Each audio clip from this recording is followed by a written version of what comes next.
Well, the lawyer hired by the family of murdered billionaires Barry and Honey Sherman will be giving an update today on a private investigation on this case. Now, for a preview, let's bring in criminal defense lawyer Robb Macdonald. Robb, thanks for joining us. And, you know, it's kind of rare that you'd have a criminal investigation done by police, and you've also got this private investigation going on simultaneously. Some might think they could interfere with each other, but you're saying this could be a great thing. Why do you say that? I think so. First off, thank you for having me on the show. Always nice to be back. Look, the Shermans were a wealthy family. A lot of the times we don't see sort of a doubling up of investigations, often because the families of victims don't have the deep pockets that it takes to hire professionals. The Shermans could conceivably hire the best investigators in the world. We're talking about ex-Scotland Yard, ex-FBI, and bring them to the table. As you know, there haven't been any, at least announced, massive developments since the investigation started, and I think it could be a very good thing. So what can private investigators do that perhaps police not be able to do? Well, one of the things is police are governed by certain rules. Our police are going to be governed by certain rules, not to mention budget restraints, capacity issues, and whatnot. But our police, when pursuing an investigation, have to abide by rights afforded by the Canadian Charter of Rights and Freedoms. In terms of when they're interrogating witnesses, there's rules they have to follow. When they're following leads, there's rules that they have to follow. Whereas private investigators don't have to do that. They can essentially break the rules. But they can't break the law. Well, they shouldn't be breaking the law, but what I'm getting at is that the police have certain protocols that sometimes, to use a police expression, handcuffs themselves in their own investigations. They're limited in what they can do. Private investigators are not.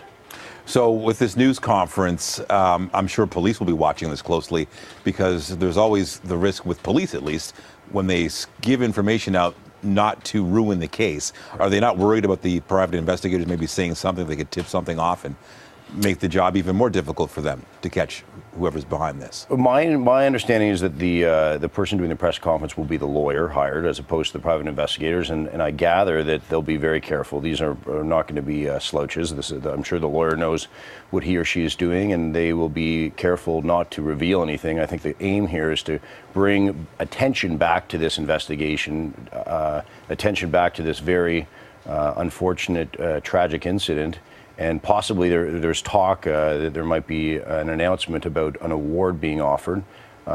This isn't a case where I think an award would go particularly far. It looks, from the sounds of things, this was a very professional job. It's not the type of situation that we're talking about low-level thugs doing something stupid and then blabbing to their friends. We're talking about what seems to be a very professional hit. So I don't know that a reward would have the same benefits that it would in other cases, but it couldn't hurt. So if investigators, let's say, get a really good lead, and maybe they even think they know who's responsible, they go to the police? Because I'm thinking the police might not want to hear anything from investigators. I think the police would be remiss not to accept any information. If the Shermans have professionals out there doing good work, uncovering good leads, it would be it would be foolish, and I think the police would certainly welcome them. Maybe not. They're probably not loving the doubling up of this investigation. I'm sure that they're not, but you know, the police, like any group of civil servants, there's workload issues, there's budgeting issues, and the extra investigation might only help. All right, criminal defense lawyer Robb Macdonald, thanks so much for your insight, and we'll talk soon. Thank you for having me.